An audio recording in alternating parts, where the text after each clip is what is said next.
I've spent my career dismantling corporate fraud, billion-dollar disputes, and every flavor of liar the world has to offer. But nothing prepares you for driving 8 hours to your dying father's farm only to be stopped by two rent-a-cops pointing at a steel gate they illegally bolted across your own land and saying, calm as you please, you're banned. That was the moment the anger snapped, and the lawyer in me woke up. I wasn't supposed to be awake at 4:30 a.m. My body doesn't even acknowledge the existence of a time before 7. Yet that morning, my eyes flew open in the dark like someone had lit a match inside my skull. Something was wrong. Not a dream, not anxiety, something real. My phone buzzed on the nightstand. Unknown number. 3 missed calls. I answered. Mr. Samuel Carter, son of Robert Carter? A nurse's voice, trembling behind practiced calm. Your father was brought in an hour ago. Massive heart attack. He's unresponsive. 3 years since we'd spoken. 3 years since he told me I was no longer his son for abandoning the land, the name, the blood. I didn't know what I felt. I only knew I was moving before my brain caught up. Silk pajamas on the floor, old boots, go bag, Tesla humming west through the dark. 5,000 acres, one stubborn old man, one dog, one shotgun. And now, maybe, one last chance. Somewhere outside Rockford, I texted the only person who would understand. Heading back to the farm, something feels off. Greenhaven HOA is buying up land around town? Ring a bell? Leo, FBI, oldest friend.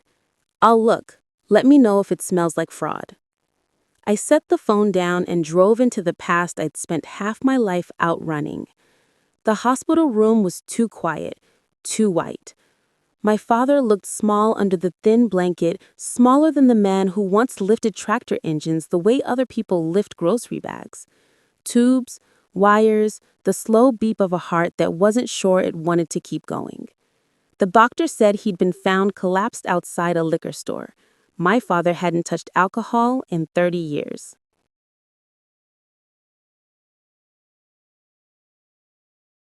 Something was very wrong.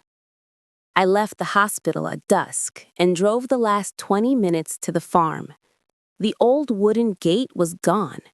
In its place stood a gleaming 12-foot steel barricade, Greenhaven logo bolted to the front like a brand. 2 guards in matching SUVs, sunglasses at twilight. I roll the window down. I'm going to the Carter farm. Tall guard. This land is now under Greenhaven HOA jurisdiction. You're not on the approved list. Me, very quietly. Show me the deed transfer. He smirked. We don't carry that stuff, counselor. They knew exactly who I was. They were waiting for me. I smiled, let the Tesla's cameras roll, and said, enjoy the gate while it lasts. I'll be back with something you can't block. Evidence. I answered when he asked what. I reversed, dust swirling, and drove away. Let them laugh. They just handed me the first piece of footage. That night, the county property records were conveniently down. The state site said, no recent filings, visit county recorder in person. Translation? Someone was sliding paper through back doors while the servers slept. 7:14 the next morning, I was first through the courthouse doors. Linda Barnes, same clerk, 30 extra years of silver in her hair, pulled the file. Last legitimate deed, 1984. My parents' names. Nothing since. Then she found the supplemental filing dated 5 days ago. Notice of annexation into Greenhaven Community Association, signed by County Surveyor Daniel R. Collins. Daniel R. Collins died in 2019. The signature was a bad photocopy. Filed at 5:46 p.m. The office closes at 4.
Linda printed every page, hands shaking. Sam, this is fraud. Real fraud. I walked out with certified copies that felt like loaded guns. Phase 2 began. I recorded a calm, date-stamped statement for the dash cam, lawful entry to secure medical belongings, fraudulent annexation discovered, etc. Then drove back to the gate. Same 2 guards, same smirks. Gum chewers slapped the hood of the Tesla. Perfect. Recorded battery. I put it in drive. The gate folded like cheap origami. I rolled through, hinges screaming across the fields. I was home. The house had been ransacked. Drawers gutted, floorboards pried, my mother's wedding ring and my father's lockbox key gone. Neighbor Jack filled in the rest. Midnight, unmarked box truck, Greenhaven guards, safe dragged out like trash. Bruno, Dad's dog, missing since that night. They weren't stealing land. They were erasing proofs before I could find it.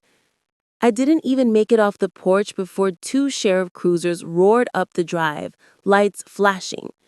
Samuel Carter, you're under arrest. Trespassing, destruction of private property, assault with a deadly weapon, your Tesla. I raised my hands, calm, compliant. I've seen too many clients talk their way into worse charges. County jail, 1 phone call. I dialed Leo. Midnight, the cell door opened again. Karen Blake walked in like she owns the building. Designer suit and venom smile. She slid a waiver across the bench. Sign this, admit fault, stay off our property, and maybe you walk with misdemeanors.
I looked her in the eye and said nothing until the silence hurt. Then, "You should have done your homework." The hallway exploded with footsteps. Leo and 4 agents and FBI windbreakers. Karen went pale as printer paper. Leo, voice like a blade. "Mrs. Blake attempting to coerce a detainee on camera. Thank you for the additional evidence."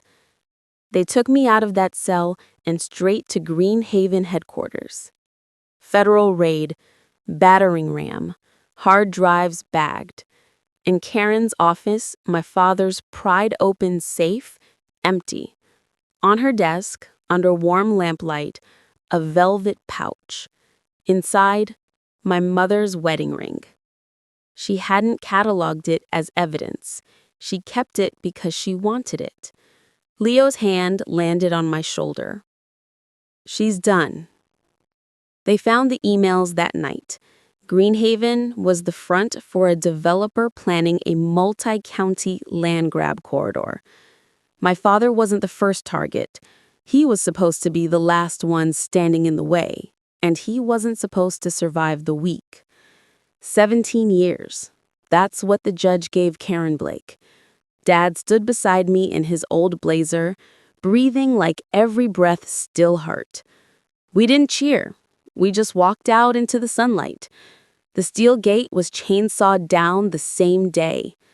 Bruno came limping home 2 days later, half-starved, but wagging his tail hard. But every morning, he brings me coffee while my new house goes up on the West 40. Every evening, I walk the fields and feel the land settle under my boots like it's glad I finally came home. People think the story ends in a courtroom. For me, it ended the day I knelt in the scar where that gate used to be and planted a row of sunflower seeds, my mother's favorite. By spring, they stood 10 feet tall, bright and defiant, a living wall nothing on earth will ever breach again. I used to think land was just dirt and work and obligation. Turns out, it's memory. Turns out, it's family. Turns out, it's